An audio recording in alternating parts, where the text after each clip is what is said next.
Good morning to each one of you, especially if you've come in or have tuned in since we began. My name is Ben. I'm a pastor here at Henderson Assembly of God, and thankful for you, thankful for those viewing in today. We do each week. We have those that are either home or on the road or watching from a screen, so we appreciate each one of you. We began a series last week through the book of Ruth called When Tragedy Strikes.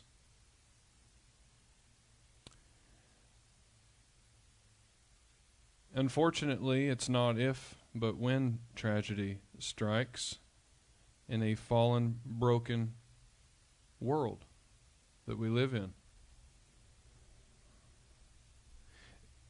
And when it does,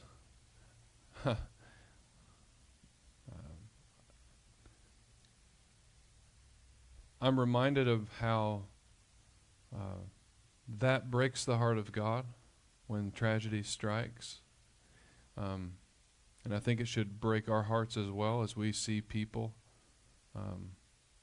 Because in this world we have tragedy and things that occur that sometimes are part of our doing. But then there's other times when we're completely disconnected from, like, that this is in no way judgment or the consequences of something that we've done. It's just horrible things happen in this fallen, broken world. And rather than just God kind of washing his hands of it, he's positioned his church on this earth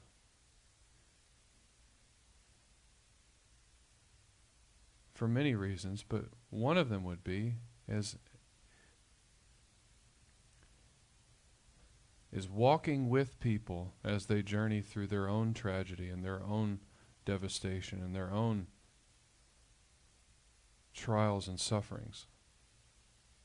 And in addition to his church, he certainly continues to provide comfort, strength, encouragement. So, sometimes through his church, and sometimes he just chooses ways of doing that on his own. But I'm reminded of a God that hasn't washed his hands of the broken world that we're in, but he sent his Son into it and to redeem it, and he's still doing that. He's still redeeming things. So, the book of Ruth takes place during one of Israel's darkest moments. As we look into the history of Israel, one of their darkest times, that's when this story takes place. That's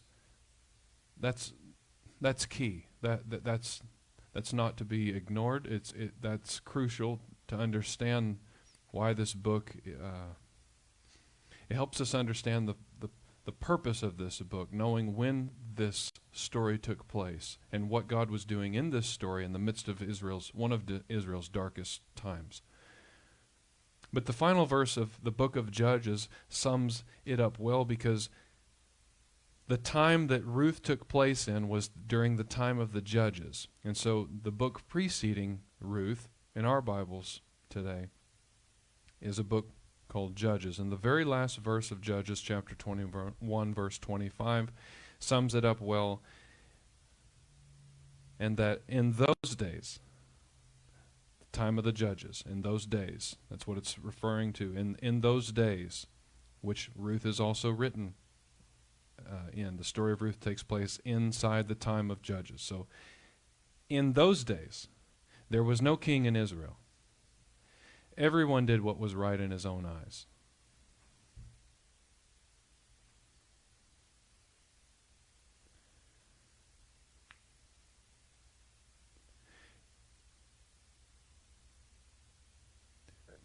The parallels between the story of Judges and where the United States of America, or maybe the West as a whole, is at, is strikingly similar. And so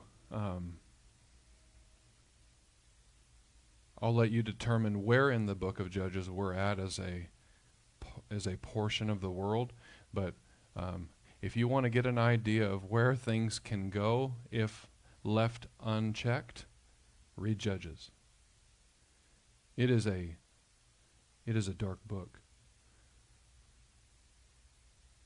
But Ruth takes place in the midst of this darkness as like this ray of hope, this ray of sunshine. The book of Ruth stands as a testament that even in the worst of times, God is present. And He's at work. And so no matter what you are facing or what you or a loved one is up against, there is nothing that our God can't redeem. Nothing. And that leads us to where we're going to pick up. No, actually, I'm sorry. I missed a paragraph. Let's maybe bring you up to speed, because we just looked at the first few verses of chapter 1 last week. So we open chapter 1, and we're introduced to this family, and this will help us as we're kind of reading our text for today. We were introduced to a family of 4 that was forced to move from their homeland in Bethlehem area because of a great famine. But not only did they have to leave their homeland, they had to go to a place called Moab. Last week we talked about why Moab was not their first pick of where they would have had to go if they had to leave their homeland. I'll let you go back and watch that message if you want to listen to any of that. But in Moab, family of 4, okay, the father dies. The patriarch of the family, we talked about this was a big deal. Still is, but certainly in that day, in that culture, generally whenever the patriarch of a family dies, it begins the domino effect or an unraveling of a family. So the father dies, and so when the father dies, the mother, Naomi, she finds wives for her 2 sons, trying to keep the family alive. And so things are looking up, but within 10 years, the scriptures say both of her sons died, leaving their wives as widows as well. So now we have 3 widows without any husband, without any form of financial support, without any protection.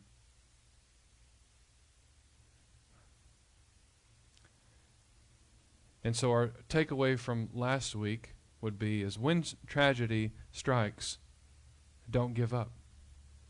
As we're about to read, Naomi, as swings continued to come, she continued to find a forward. She did not do what Job's wife in another book of the Bible admonished him to do, and that's to just, why don't you just roll over and die and curse God? She doesn't do that. She just keeps going. And for some of you, you'd say, well, there's no other option. So you would relate well with Naomi. And this leads us to where we'll pick up where we left off. We left off in chapter 1, verse 5. We will pick up in chapter 1, verse 6. And we're going to be reading verses 6 through 14. I'll be reading from the ESV.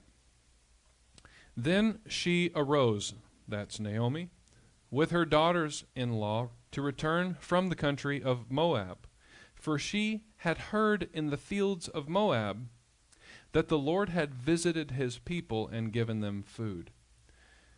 To glance back to last week, if you missed, there was, again, the famine in the land. Evidently, no more. Verse 7. So she set out from the place where she was with her 2 daughters-in-law, and they went on the way to return to the land of Judah. If you're listening today and you have ever thought that, can I just break from the message just for a moment and just speak to you directly. If you've ever felt like that you are too old to be used by God, or that you are too old to serve a purpose or to be of any use, maybe not just to God, but fill in the blank, that your existence is of no purpose, is basically maybe where you've ever thought or you've entertained that. It's a lie. It's a lie. We serve a God that wastes nothing. And if you are sucking air, if your heart is still beating, if you are still able to lift your head off that pillow, and even if you're not even at that place, you're just, nope, my head's stuck to this pillow, but I'm still ticking. You have purpose. You have purpose. You have a use. God doesn't make mistakes. He has you here. Could He have taken you home? He could take any of us home at any moment. He's the giver and sustainer of life. The fact that you keep living is it's a gift from Him.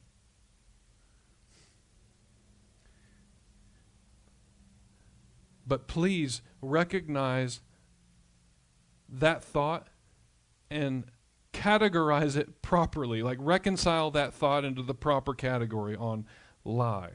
Lie of the enemy. Untrue. Don't entertain that thought. It doesn't lead to a good place. And some of you are like, I've never had that thought because I'm not advanced in years. Well, then let me make it a little more practical or applicable in your scenario. Have you ever realized that you found your worth in what you do rather than who you are?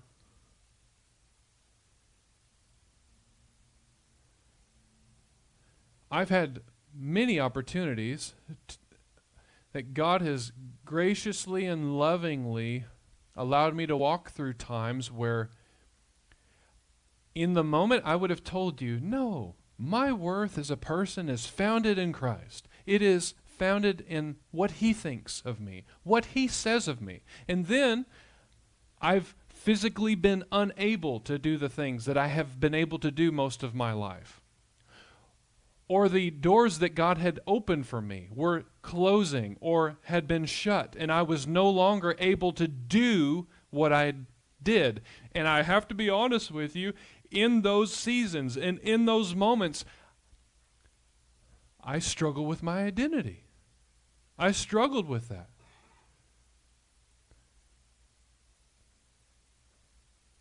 And although I would love to give you some other reason, it would not be a true one. The reason I'd have to say was because I found my worth in what I could offer someone or something else. I found my value and my purpose in what I did rather than who I was. Because who I am doesn't change. Whether I'm pastoring, whether I'm teaching, whether I'm mowing the lawn, or whether I'm trying to find a job.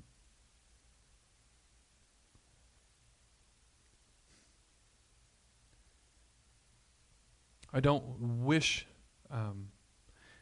hard circumstances upon anyone, but I'd look back on those times in my life, and in the moment I would have said, this is horrible. I want out as soon as possible. I don't like this season. I don't like where God has me. But I look back and I'm thankful for the moments because it gave me an opportunity to actually see how much of my worth I put in what I did. And we also can be, we can get in that place too. And that's where Naomi is. I have nothing to offer you women.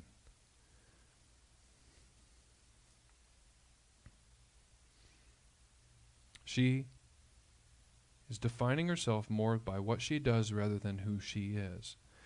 But can we give this woman some slack? I mean, she has left her homeland. She has lost her husband.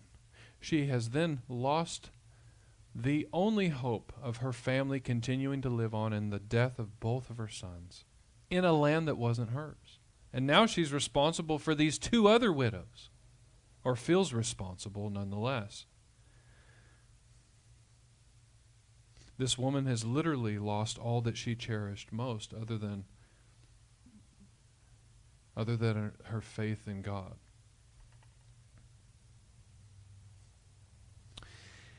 And after these 3 attempts from Naomi, we read in verse 14 that Orpah kissed her mother-in-law. Now, although it doesn't say it there in the next verse, we're going to find out that that wasn't a, hey, I love you. That was a goodbye kiss. In verse 14, Orpah kissed her mother-in-law. We're about to find out that was a kiss goodbye. But Ruth clung to her. The words there, hold fast. In fact, what we see in Genesis 2, when God says that for this reason that man will leave his mother and father and cleave to his, or cling to his wife, the two will become one. That's the same terminology there. That's the same idea. And obviously there's nothing, there's no hint of sexuality involved in that word, but it's trying to create a word picture for us to understand, like she's just doing more than just kind of holding on to her mother-in-law's arm. Orpah kissed her mother-in-law goodbye, but Ruth clung or held fast to Naomi.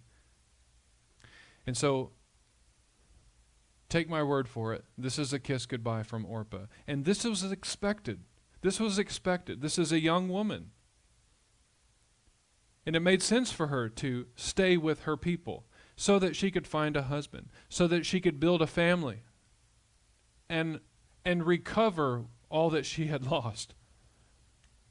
This is the decision that makes analytical sense. Especially after a mother-in-law saying 3 times, please go back. But Ruth's response was unexpected. She chose to stay with her impoverished mother-in-law. Coming into Judah, she understood that the likeliness of her choosing to remain with her widowed mother-in-law, that she was choosing to continue to be a widow most likely as well.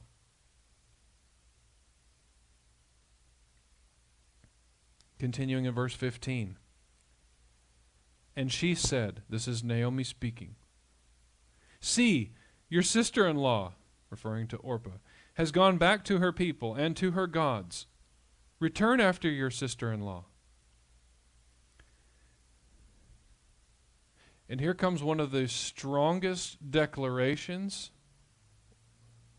or of an oath that is uttered certainly in this time in history, but one could argue even in the whole Old Testament. Listen closely through these next few verses. But Ruth said, do not urge me to leave you or to return from following you. For where you go, I will go. And where you lodge, I will lodge. Your people shall be my people, and your God, my God. Where you die, I will die, and there I will be buried. May the Lord do so to me, and more, also, if anything but death parts me from you. Has anyone ever spoke like that to you? I have not been spoken to that way. We kind of make that declaration. I'd say the closest thing that we would relate that kind of a statement to would be wedding vows. If you've ever been married, right? Like, to death do us part. I'm committed to you.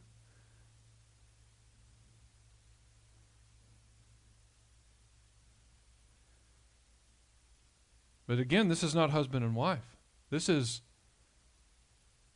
daughter-in-law to mother-in-law, both now widows. And verse 18 says, and when Naomi saw that she was determined to go with her, she said no more. What do you say to a statement like that? I'm not going.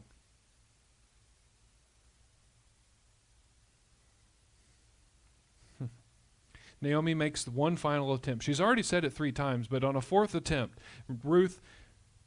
she tries to get Ruth to return to Moab. And it is of no use. Ruth has made up her mind, and in a beautiful, emotionally charged poetic response, Ruth describes her determination to remain with Naomi. Like to live out, to actually live out this holding fast to. Where you go, I go. Where you stay, I will stay. Your people will be my people. Your God will be my God. Where you die, I will die and be buried. And may God do so to me, and more, if anything but death separates me from you. And while we are not quite sure when Ruth says to Naomi, your God will be my God, we're not exactly sure who or what gods she was referring to there, because the words that were used are ambiguous. But that's in verse 16, but in verse 17, it is strikingly obvious who Ruth is speaking about when she says, Lord, in verse 17. When she says Lord in verse 17, let's go ahead and just read that verse one more time. Where you die, I will die, and there I will be buried. May the Lord do so to me, and more also, if anything but death parts me from you. So the word Lord there is the divine name Yahweh. And it's translated as the Lord, in an oath indicating her commitment to the living God. So while we're not quite sure who she was speaking of in verse 16, because the words that are used there could mean more than just this Yahweh, this God of Naomi's, verse 17 is utterly clear. She is speaking about your Yahweh will be mine. Your Lord will be my Lord. And so the word Lord there, again, helps us understand the kind of commitment that Ruth is making to Naomi. Not just a commitment to her, but she is committing to Naomi's God as well. So Ruth was not only choosing to leave behind her family, her people, and her land. She did that, and she was journeying with these other 2 women on their way back to the land of Judah. But also, she wasn't just choosing that. She was also choosing to cling to Naomi. She was choosing to cling to her land. She was choosing to cling to her people. And most of all, she was choosing to cling to Naomi's God, Yahweh, Lord. And after Naomi heard these words, she said no more. Continuing in verse 18. So the 2 of them went on until they came to Bethlehem. And when they came to Bethlehem, the whole town was stirred because of them. And the women said, Is this Naomi? She said to them, Do not call me Naomi. Call me Mara. For the Almighty has dealt very bitterly with me. I went away full, and the Lord has brought me back empty. Why call me Naomi, when the Lord has testified against me, and the Almighty has brought calamity upon me? So Naomi returned, and Ruth the Moabite, her daughter-in-law, with her, who returned from the country of Moab, and they came to Bethlehem at the beginning of barley harvest.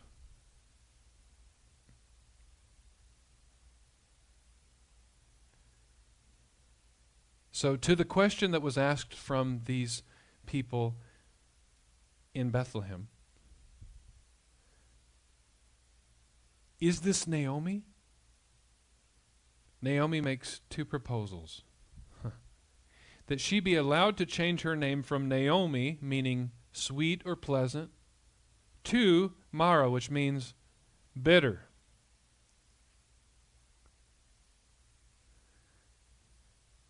But also that God be held responsible for her suffering.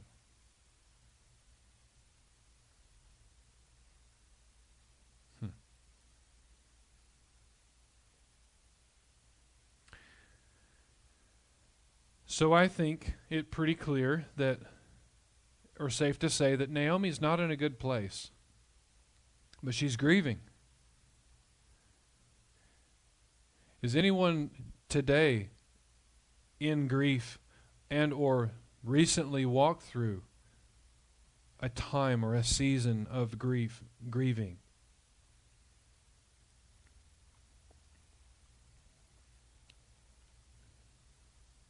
It's not the most analytical process.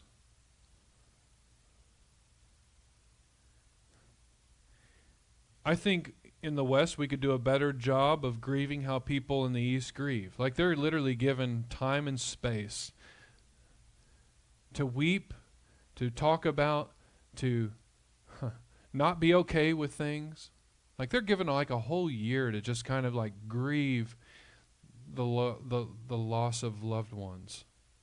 We try to do grief like we eat around here. Microwave, pop it in the microwave, hit the button, and boom, out comes the wonderful goodness in 30 seconds. But that's not how grief works. I think we have problems with that here in this part of the country because we literally don't take the time necessary to actually grieve. Or that somehow it's a bad thing.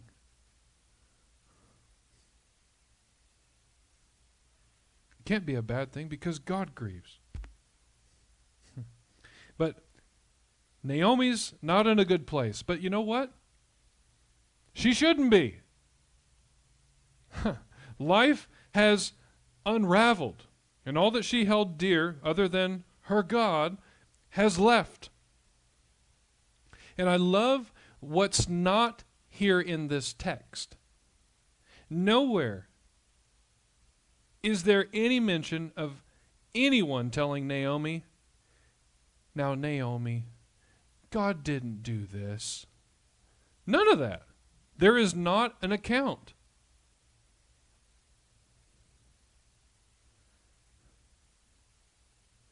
And nowhere is there a mention that, "Now, Naomi, changing your name is just absolutely stupid."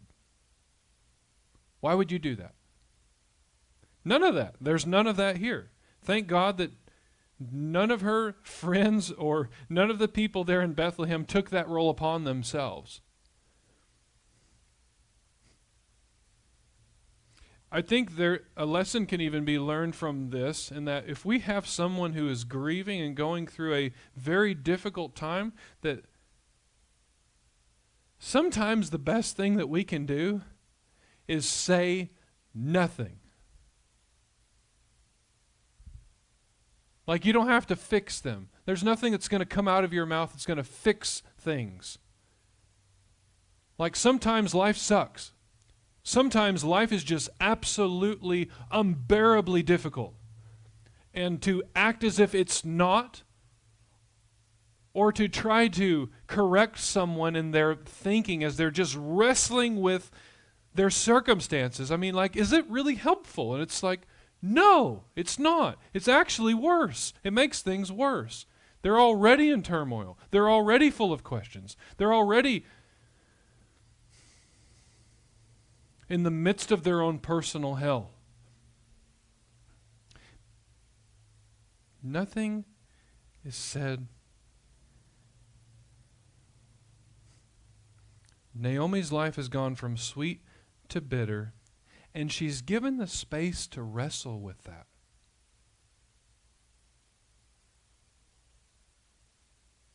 But she's not alone.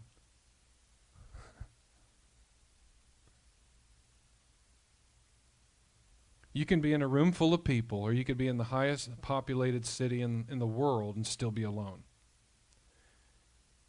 But she wasn't alone. We literally just heard a foreigner commit herself to her. I'm not leaving. I will not leave your side. Wherever you are, there I am also. This is good. Nothing is actually specifically stated, and this is how we are to come alongside those that are grieving, but what a beautiful picture. I'm not going anywhere. Even if I sit here in silence next to you, you are not alone. But she's given the space to wrestle. She's given the space to say things that maybe are not true, to say things that just, we'd want to correct, but no one does. Naomi has lost, in her mind, everything. And yet, no correction is given. No one tries to set her straight, but yet we have a beautiful picture of Ruth beside her, clinging to her. In what seems to even be in the silence of it all. Because that's actually way louder, way more helpful, way easier to understand. The gift of presence. Now, while Ruth's commitment to Naomi is an incredible commitment. I mean, again, the closest thing we have to it is a husband and wife, and is their wedding vows. But Naomi is not much more well off than she was prior to that commitment that had been made, right? Because she's already feeling like, I've lost everything, not just the people I love, but the forms of me being able to have what I need. Have food, have protection, have a future. Like, all that's gone. And although it's beautiful to know, like, this Moabite woman has committed herself to me, and she may have enjoyed just having someone there by her side, she may equally feel responsible now, not just providing for herself, not just trying to forge a way forward for herself, but trying to figure that out for now another mouth to feed, another life to watch over, another person to be responsible for. But in true fashion, as the judges Ruth kind of contrasting darkness and light, kind of the two extremes are at play, this dismal chapter closes out with a few rays of potential hope. Naomi and Ruth return home. Let that sink in for just a second. I'm not going to give you reasons as to why I think this may be the case, but the scriptures actually say that Naomi and Ruth, each of them returned to Judah, or to Bethlehem.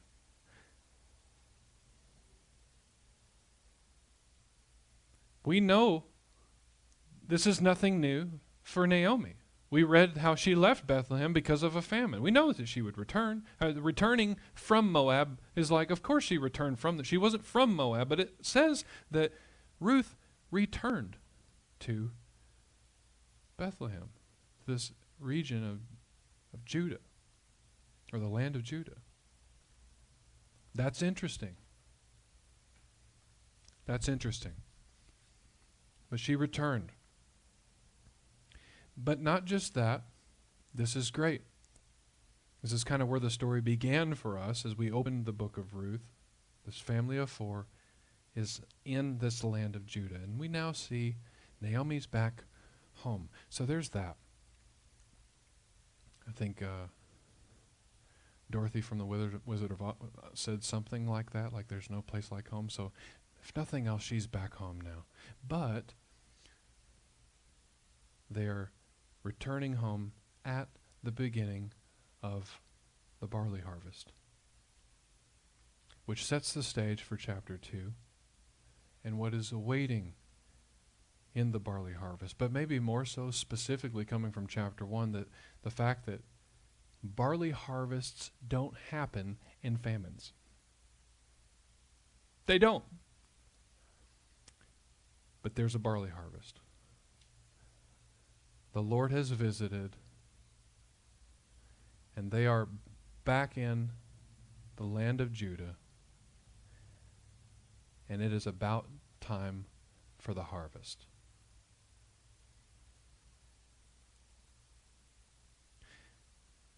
This is a microcosm of what Ruth is in the grander picture of the book of Judges, that it seems like all hope has been lost. Nothing good can come from this. Man, can things get any worse? And the pessimist would say, well, things can always get worse. But then we, like the book of Ruth is this ray of sunshine that we have in this last verse, that Naomi's back home with Ruth, who is committed to her for life. And it's harvest time. Just about harvest time. So where do we go from here? I think a couple of things that we can pull from the text that I feel like are still biblically true is that we see that the first thing that causes Naomi to want to head back home is that the Lord has visited his people.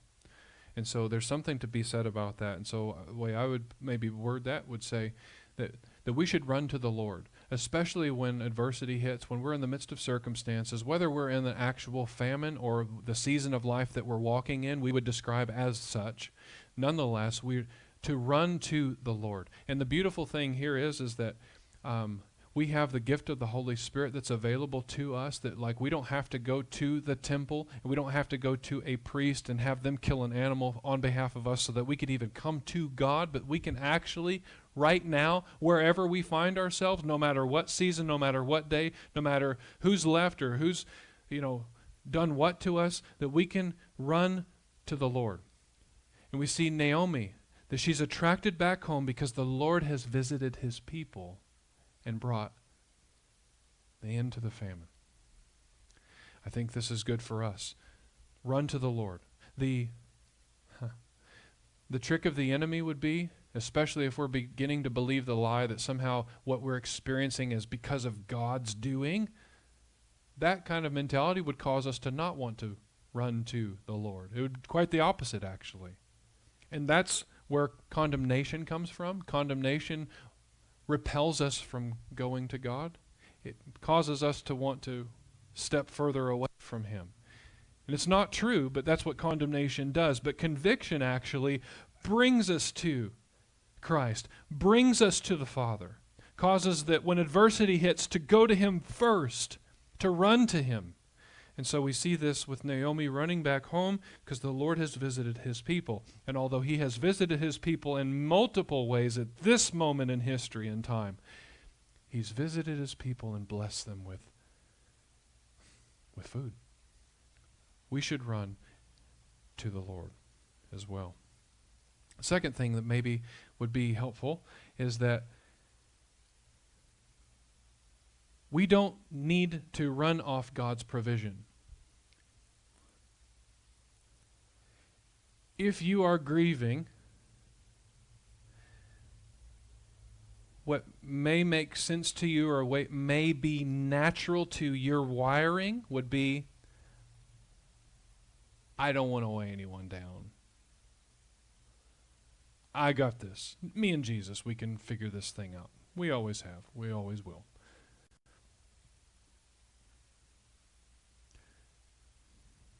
True, Ruth did not have much to offer Naomi because she is also a widowed woman. And in that day and age, not much to offer in terms of protection, provision, and all the things that they were needing. But Naomi does a pretty good job of running off Orpah, but she's not able to run off Ruth. And if we are in our own personal hell, and walking through a tough, difficult time. I've said this so many times because I see this play out so many times over and over again in just the Western church. I don't see this actually and hear this from stories of people in other parts of the world, especially where life in general is a struggle. But I see it here where people just isolate themselves, and we see that happening very quickly throughout the COVID times, where people just that were already pulling away completely pull away. And it's very easy for a predator to take out people that are hurt and people that are alone. That's what predators actually do. They try to isolate the weak ones from the pack. And that's, I believe, a strategy and the way that I've seen our enemy of our souls work toward us. And so I would say this, as hard as it would be, and maybe it goes against your very wiring, you know, I'm American, I'm going to figure this thing out, and I don't need anyone, bless God, I'm going to just make it through. Like, you can do that. You've got your free will that's been given to you, so it's your choice. But maybe don't run off God's provision, because the very thing that you need, you might be running off. And although in Naomi's mind, Ruth has not much to bring to the table, as we're going to read in the chapters to come, she is exactly what Naomi needs.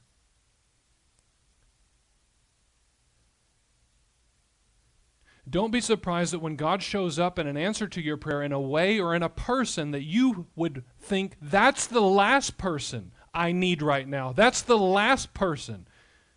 Like, that's almost an unanswer to a prayer.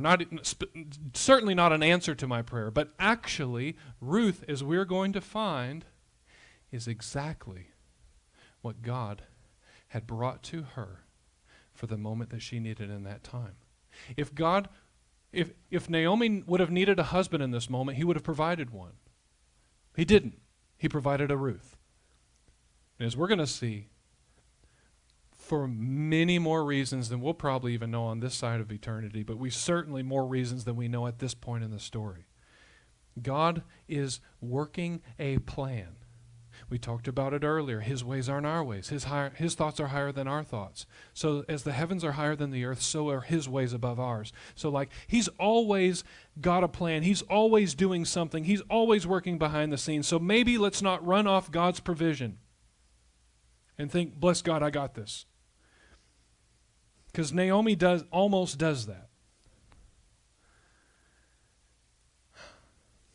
So, to bring this full circle, as Naomi ends the chapter, she says, I left full, which is kind of funny because there was a famine going, so she probably wasn't that full. But she had her family. Let's just give her that. I left full, and I've come back, what'd she say? Empty. Yeah. I've left full, but I've come back empty, is what she told the Bethlehemites. There's not Bethlehemites. The people from Bethlehem.